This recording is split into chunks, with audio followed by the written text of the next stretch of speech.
बिस्मिल्लाहिर्रहमानिर्रहीम नहमदुहु व नुसल्ली व नुसल्लिमु अला रसूलिहिल करीम।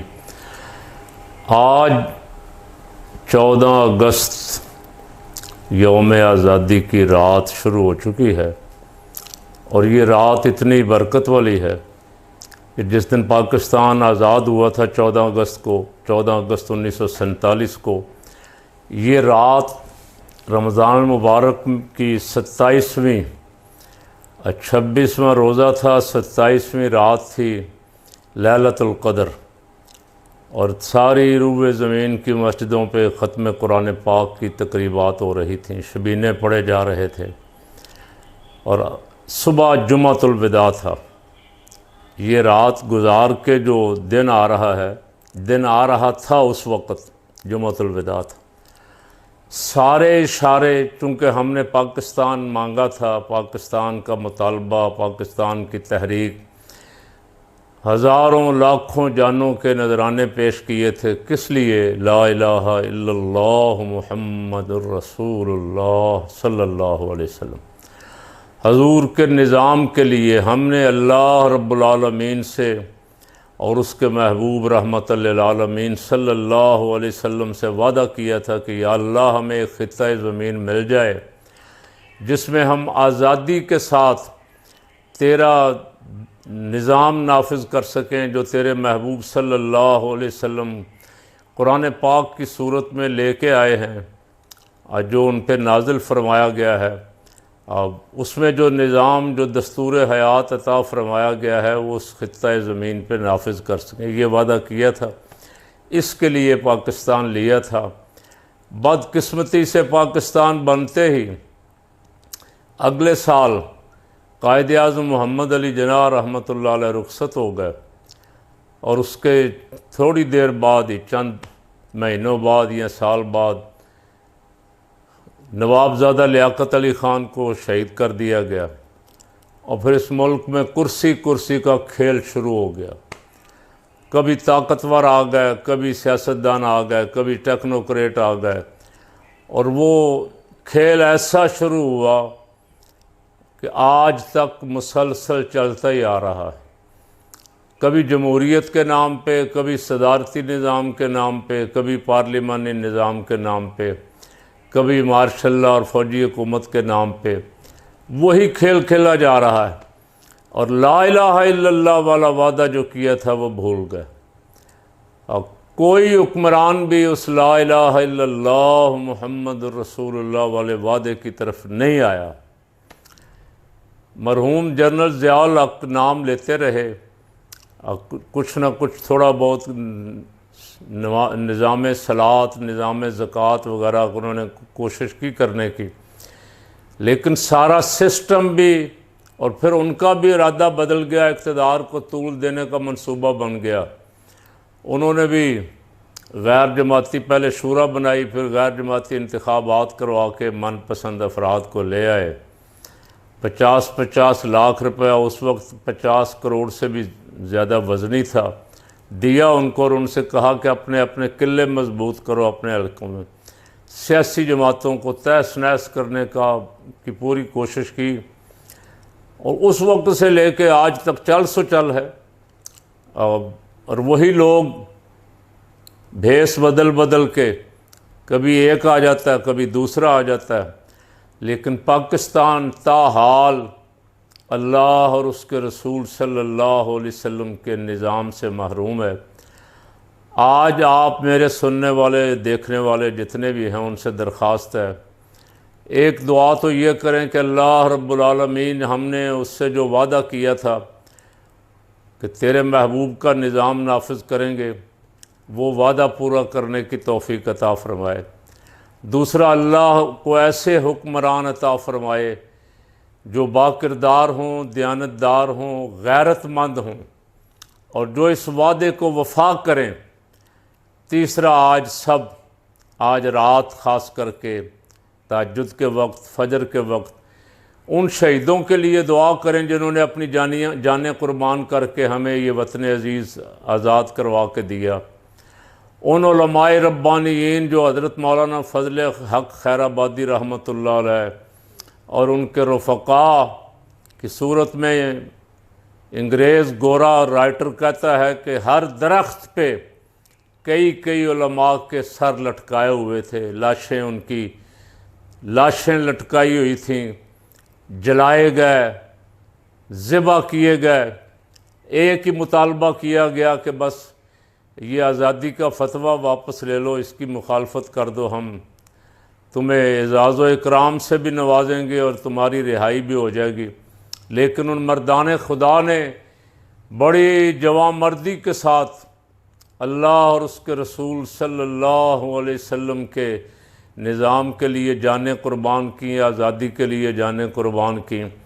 उन सब शहीदों के लिए और उस वक्त से लेके आज तक जितने भी मुजाहिदों ने सरहदों का दिफा करते हुए, हिफाजत करते हुए जानें कुर्बान की हैं, उन सब के बुलंदी दरजात की दुआ करें। अल्लाह उन पे करोड़ों रहमतें नाज़िल फरमाए। पूरी कौम अल्हम्दुलिल्लाह बिला इख्तिलाफ़ रंगो नस्ल, बिला इख्तिलाफ़ मज़हब व फ़िरका सब यौम पाकिस्तान मना रहे हैं। आज से लेके कल सारा दिन और कल शाम तक यौम आज़ादी मनाएंगे।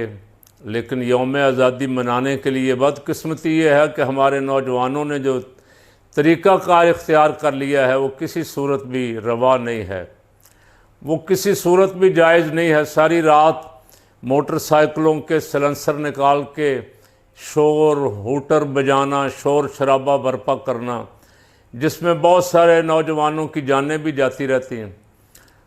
ये आज़ादी मनाने का तरीक़ा नहीं है। वालिदैन को भी चाहिए उन नौजवानों को रोकें और उन नौजवानों को ख़ुद भी चाहिए कि वो इससे बचें। ज़िंदगी बहुत कीमती है। इस मुल्क के लिए अगर ये काम आ जाए, इस मुल्क की हिफाजत के लिए, इस मुल्क में अल्लाह और उसके रसूल सल्लल्लाहु अलैहि वसल्लम के निज़ाम के लिए, अक़ीदा ख़त्म नबूवत के तहफ़्फ़ुज़ के लिए, नामूस रिसालत के लिए अगर ये काम आ जाए तो इससे बड़ी और खुशकिस्मती को नहीं। तहरीक लब्बैक ने ऐलान किया हुआ है कि दाता दरबार दाता गंज बख्श रहमतुल्लाह अलैह के मज़ार पुरअनवार से लेके असम्बली हाल तक जश्न आज़ादी के सिलसिले में और ख़त्म नबूवत के अक़ीदे की हिफाजत के सिलसिले में एक अज़ीम शान रैली निकाली जा रही है।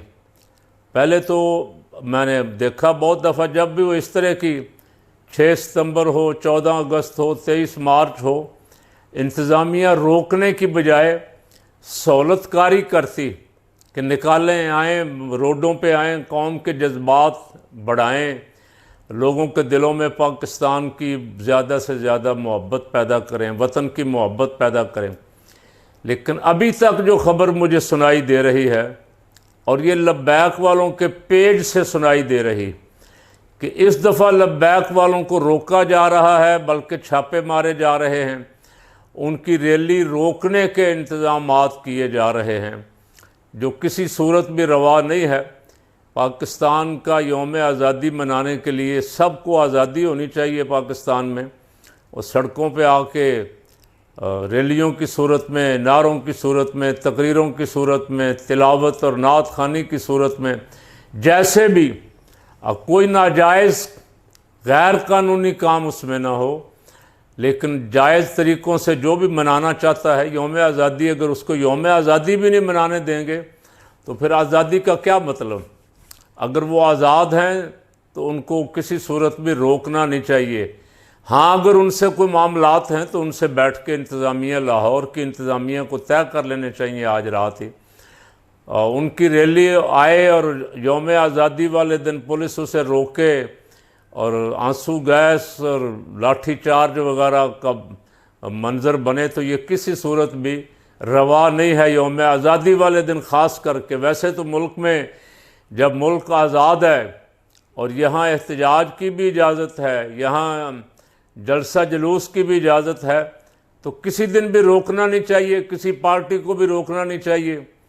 लेकिन बतौर ख़ास 14 अगस्त को जो यौम आज़ादी मनाने के लिए निकलें, उनके साथ तो इंतज़ामिया का ताउन होना चाहिए, उनको रोकना किसी सूरत भी जायज़ नहीं।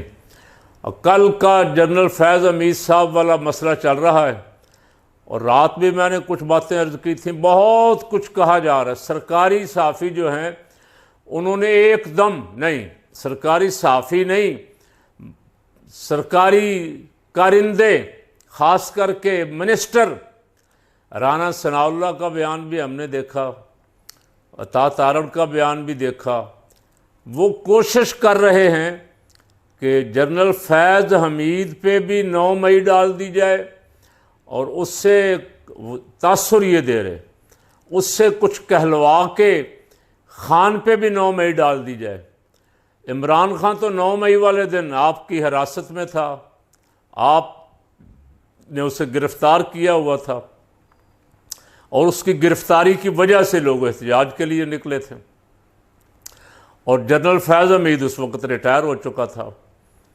उस पर ये डालने की बजाय मुतालबा तो ये था, और आज खान ने कहा, यही कहा सुना, आज जेल में मुलाकातियों से या सहाफ़ियों से उसने कहा कि बहुत अच्छा मौका है, जनरल फैज़ हमीद पे अगर कोई इल्ज़ाम है तो फ़ौरन हुकूमत जुडिशल कमीशन बनाए और तमाम सबूत इकट्ठे करे कि कौन कौन इस 9 मई में मुलव्वस है।